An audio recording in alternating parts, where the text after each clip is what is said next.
In this video, we're going to common factor the following expressions, which in this case happen to be polynomials. When we common factor from a polynomial, what we're going to do is to look at each term and look for common elements to pull out, you might say. A term can be roughly defined as a monomial with a coefficient.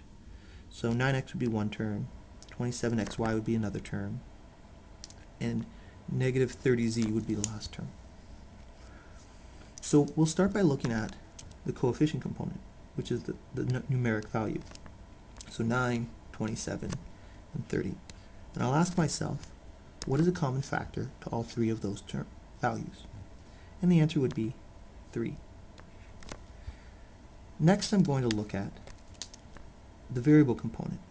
So we have x, x, x in the first one, x in the second one, and no x in the third term, meaning that I can't factor an x out. We have y in the second term, meaning I can't factor a y out of it, and z in only the third term, meaning I can't factor a z out of it. So therefore, all I can factor out is a 3. So 3 times what gives me 9, and the answer is 3. 3 times what gives me 27, and the answer is 9. Minus 3 times what gives me 30, and that's 10. And I've common factored this polynomial.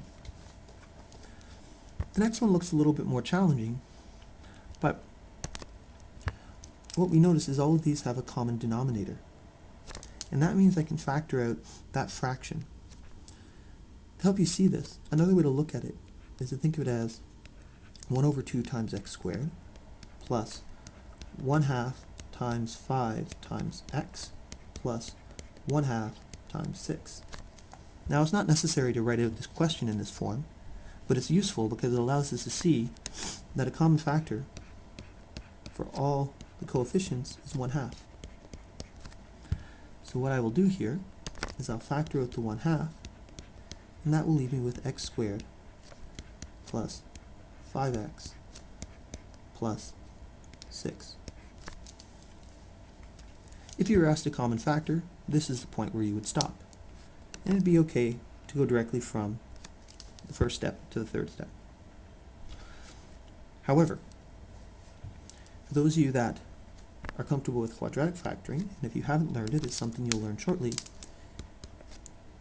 a final step that would be useful in this question is to identify the quadratic factoring that can happen here. So we can rewrite that quadratic as x plus 3 times x plus 2. And the reason why this is so easy is because we've caught that common factor right at the start. So a little strategy moving forward is always look for common factors. If you always look for common factors and factor them out, you'll start to notice other types of factoring techniques that can be applied, and it makes those challenging questions a little bit easier.